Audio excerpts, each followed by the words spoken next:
Hi, and welcome to my channel. Today I'm going to be showing you the Dyson Purifier Hot and Cool HP4B. Now this is a very similar unit to the Dyson HP07, which is the non-Costco version. This is the Costco version. It's the 4B.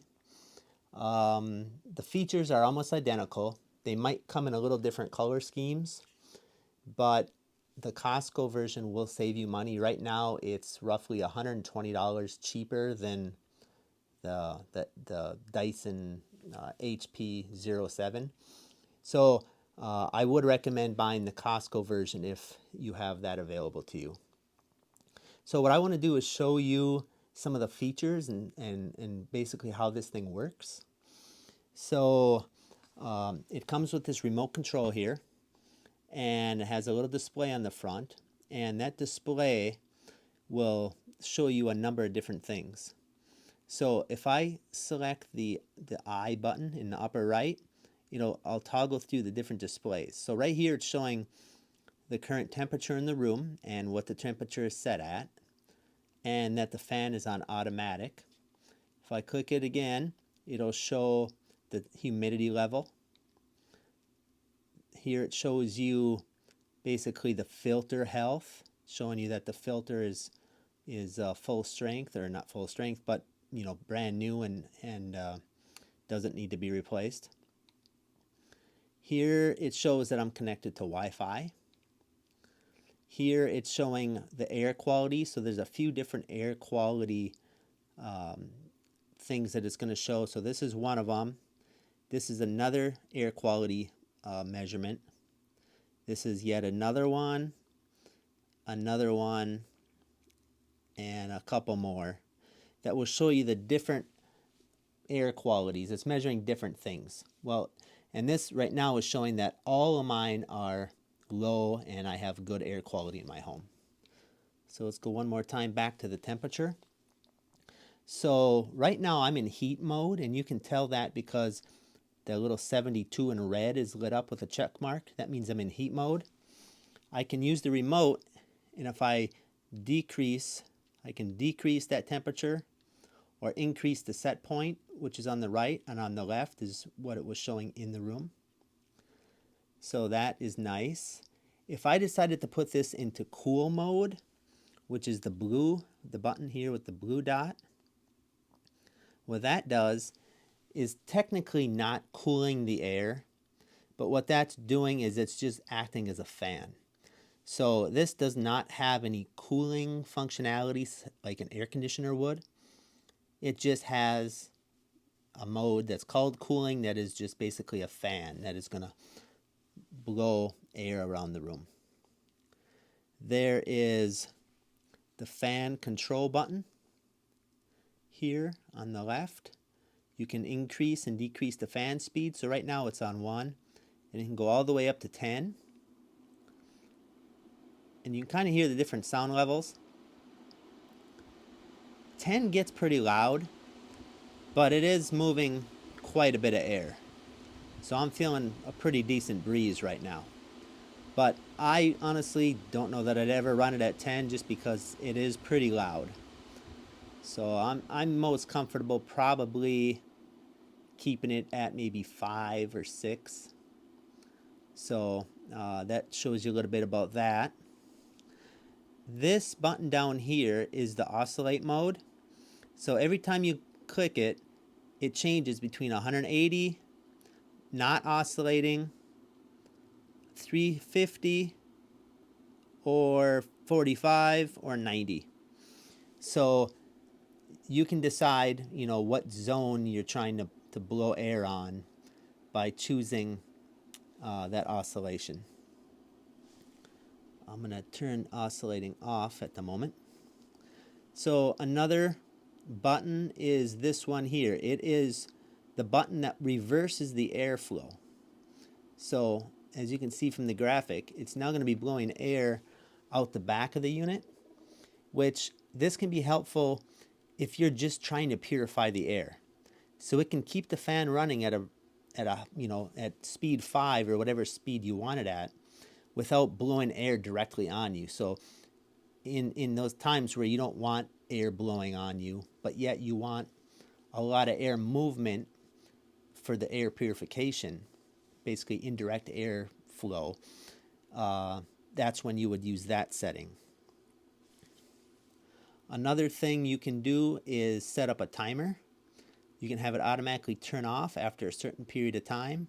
So if you continue to click through that, you can go through the different settings. And there's also the sleep mode. What sleep mode will do is it'll turn down the fan speed to a quieter level, and it'll dim the display so it's not so bright. So you can set this up for running at nighttime so it's not so noisy. Another feature, and I think probably the most useful one, will be this auto mode. So if you click that, it'll go into auto mode. What that does is it's going to monitor the air quality, and it's going to adjust the fan speed accordingly. So it's going to just run it as it needs to run to keep your air quality where you want it. And if you're running in heat mode, which if I turn it back on to heat mode, it'll increase and decrease the fan speed in order to maintain the temperature that you have set. So I think I'm going to probably use auto mode the most. Just basically set it and forget it. If I'm feeling a little chilly, bump it up a degree or two. If I'm feeling a little warm, just decrease the temperature a little bit. But it'll just kick on and off as needed. It'll adjust the fan as needed. You could kind of compare that to like the climate control in your car, where you set a temperature and it just does all the rest for you to keep you comfortable. So the next thing that I would like to talk about is it also has a 6-foot power cord on it. And a little handy thing is it has a magnet. It's designed to set your remote right there so you don't lose it. It just kind of sticks on there with a magnet. So another thing that I would like to mention is that when it's in heat mode and it's actively heating your room, you do feel some nice warm air coming out of here, and it does warm a smaller room relatively quickly without this feeling very hot. You're not going to burn yourself with this. I mean, you're going to feel some toasty air coming out of here, but you are not, there's really no risk of burning yourself with this thing. So if you have small children or pets, that really is not going to be a concern like it would be with some heaters. So one other thing that I would like to mention is one of the safety features of this device, and that would be if it was to get knocked over, you'll notice it turns off.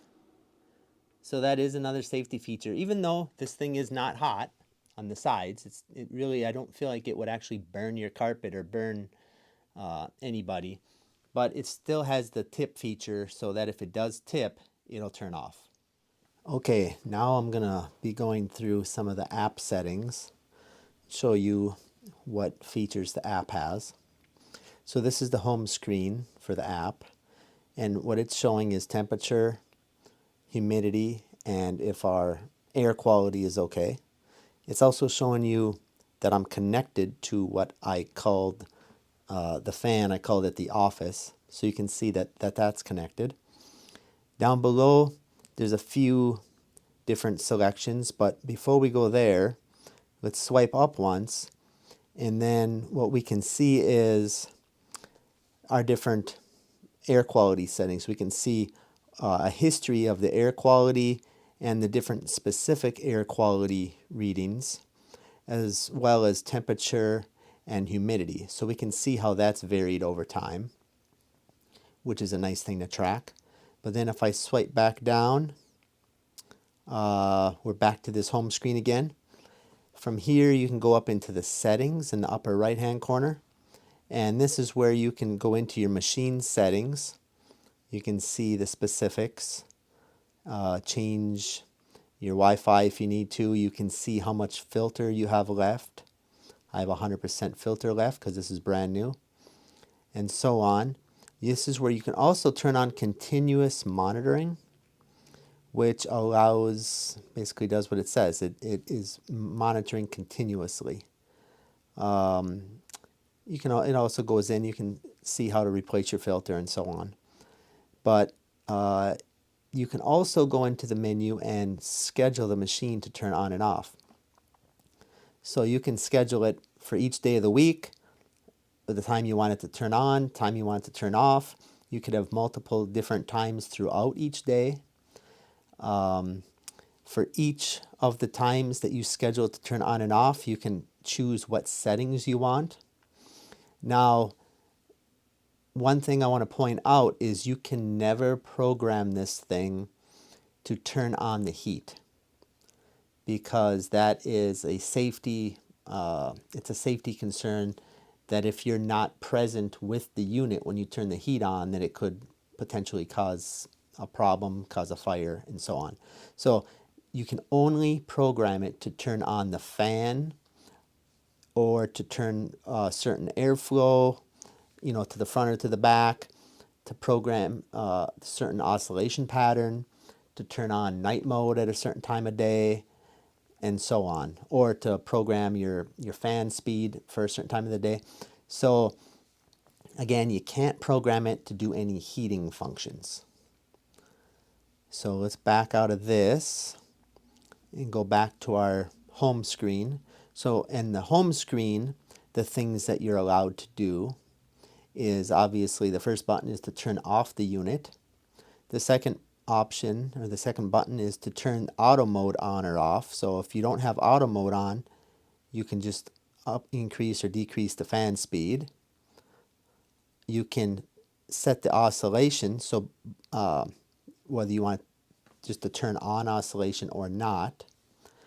And the final one is the most interesting to me, because if you select that, that's where you can set things such as the airflow direction, night mode, and all that. But what's most interesting is the oscillation. This is where you can program a specific oscillation zone. So depending on where you have the unit, you can have this oscillate just in that upper quadrant, or in the middle, which is what it is by default, or in any other area. Or if you had 180 degrees, you can choose the range of the 180 degrees.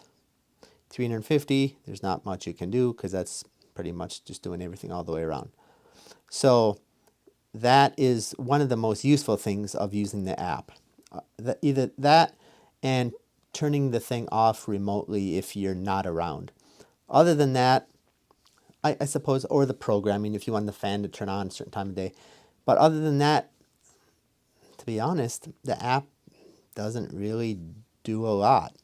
I mean, you can track over time the temperature and the humidity and all that, but really, I think you're just best off using the remote. Turn the thing on when you want, turn the thing off when you want, and so on. So really, you do not need to use this app.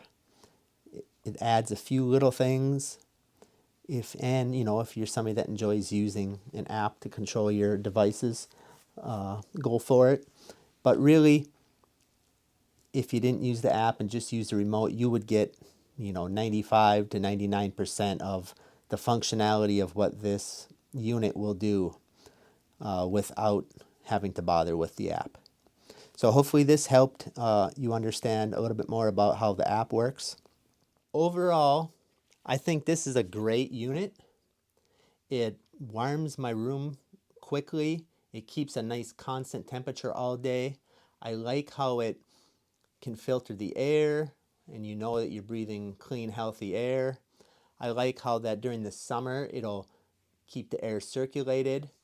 It'll keep, not necessarily cool the room, but it'll keep the air nice and circulated. The only thing is that price point. Even though at Costco it was $430, I think, and on Dyson's website it's like $550, the equivalent model. That is a little steep. I believe there are probably other units that will do a similar job for quite you know, quite a bit less. So I have not done that research to find those products yet, but this is a really good product and it really does what it says it is supposed to do. But I'm just I just think it is a little overpriced, and I do believe a lot of that is because of the Dyson name. So I could recommend this. I do recommend this product doing what it's intended to do if you're comfortable with that price tag. So from a value standpoint, I don't know that it's the best value, but it is a good quality product. Now, time will tell how long it'll last before it has problems, but from the standpoint of features and how well it does what it's supposed to do, it does a great job. So I would recommend it, and as long as you're happy with spending that kind of money. Thanks for watching this video. Please subscribe to my channel if you haven't already, and we'll see you next time.